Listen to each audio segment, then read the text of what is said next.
बिस्मिल्लाहिर्रहमानिर्रहीम। हदीस नबवी।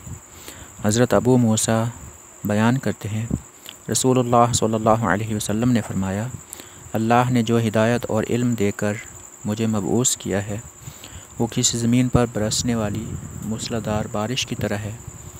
बस उस ज़मीन का एक टुकड़ा बहुत अच्छा था, उसने पानी को कबूल किया और उसने बहुत सा घास और सब्ज़ा उगाया। और उस ज़मीन का कुछ टुकड़ा सख्त था, उसने पानी को रोक लिया। बस अल्लाह ने उसके ज़रिए लोगों को फ़ायदा पहुँचाया। लोगों ने खुद पिया, जानवरों को पिलाया और आबपाशी की। जबकि ज़मीन का एक टुकड़ा साफ़ चटियल था, वहाँ बारिश हुई तो वो पानी रोकती है न सब्ज़ा उगाती है।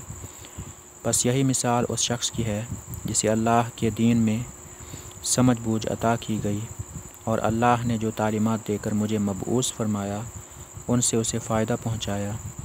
बस उसने ख़ुद सीखा और दूसरों को सिखाया, और यही उस शख्स की मिसाल है जिसने अज़राह तकब्बुर उसकी तरफ सर न उठाया और अल्लाह ने जो हिदायत देकर मुझे मबऊस फ़रमाया उसे कबूल ना किया।